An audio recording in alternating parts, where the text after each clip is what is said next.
大家好，我是文红。现在我上到顶楼来了，这边运动的人明显的很少了。那因为这里比较暴晒，没有遮阴，那现在又还早，所以太阳比较大，来的人比较少。你看刚才有看到我身后的这一片的植物吗？这种植物很美啊，但是这种植物呢比较特殊。我们再走到去另外一个，后面也是有一丛。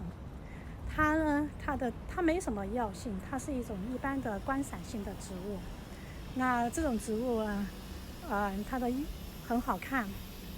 那这里还有，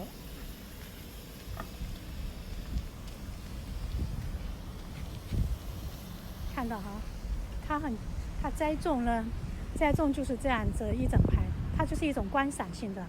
仔细看看其中的一株，你看它的形状像什么？